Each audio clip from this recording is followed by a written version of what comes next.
আসসালামু আলাইকুম, সবাই কেমন আছেন? আজকের দিন সকালবেলা একদমই আমার সব উল্টাপাল্টা কাজ। নাস্তা খাওয়া শেষ, দুপুরে রান্নার গুছানো শেষ, তবে এখন পর্যন্ত আমি চা খাই নাই। রান্না রেডি করে ফেলছি, বেগুন আর হলো মূলা দিয়ে মাছ রান্না করব, সাথে মাছ ভাজি আর আলু ভাজা করব।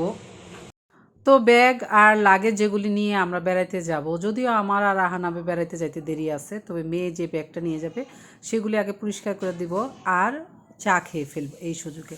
চলেন বারান্দায় বসে এক কাপ চা খাই আর হলো একটু গল্প করি। কিন্তু বারান্দায় এসে দেখি রোদ তো ভালো কথা, অনেক সুন্দর রোদ।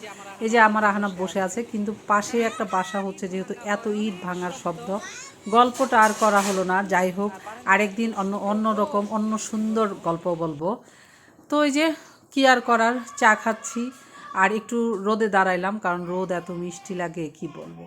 চলেন দেখে আসি, মেয়ে বেড়াতে যাবে সেটার প্রস্তুতি।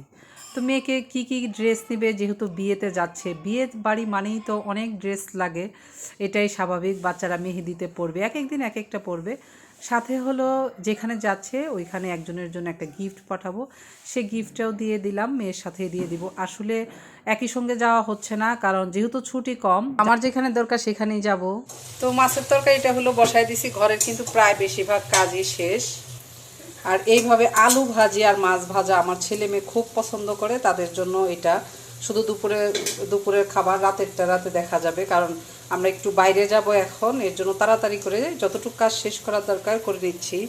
আজকে তো হলো ঘরবাড়ির অবস্থা খুব খারাপ, কারণ মেয়ের কাপড় চোপড় একদিকে, তার মধ্যে হলো আমরাও যাব, কোথায় যাব ওটা পরে শেয়ার করবো, আজকে কিছুই বলবো না। তো আজকে ঘরবাড়ির অবস্থা, মেয়েকে আগে ব্যাগেজ রাতে গুছাই দিব, কারণ ও সকাল 7টায় চলে যাবে। তারপরে কালকে থেকে ঘর গোছানো শুরু, তারপরে আমি আর আহানাবও চলে যাব কোথায় সেটাও আপনাদের জানাবো। আর আমার আহানাব দেখেন কি অবস্থা, এরকম একটা কি বলবো, কি খরগোশ, হ্যাঁ এরকম একটা কি টম এন্ড জেরি, কার কার বাসায় আছে বলেন তো এমন দুষ্টামি করে? দেখেন সে কি করতেছে, সে সাবান পানি নিয়ে আসছে, নিয়ে এসে দেখেন বারান্দাটা সে কি করতেছে, বারান্দা মুছতেছে। এটা কোনো কথা? এমন দুষ্ট, এমন দুষ্ট। এই যে তুমি কি করতেছো, এগুলো পায়ে নোংরা হইতেছে, সাবানের পানি ফেলতেছো, এগুলো পইরা যাবা। সবাই ভালো থাকবেন, সুস্থ থাকবেন, আমাদের জন্য দোয়া করবেন। আমি তো সব সময় সবার জন্য দোয়া করি, আল্লাহ তাআলা যেন আমাদের সবাইকে সব সময় ভালো রাখে, সুস্থ রাখে। আর এখন যেহেতু বিয়ে আর বেড়ানোর মৌসুম, তো কে কোথায় যাচ্ছেন, শ্বশুর বাড়ি না বাবার বাড়ি, অবশ্যই কমেন্ট করে জানাবেন। সবাই পাশে থাকবেন। আল্লাহ হাফেজ।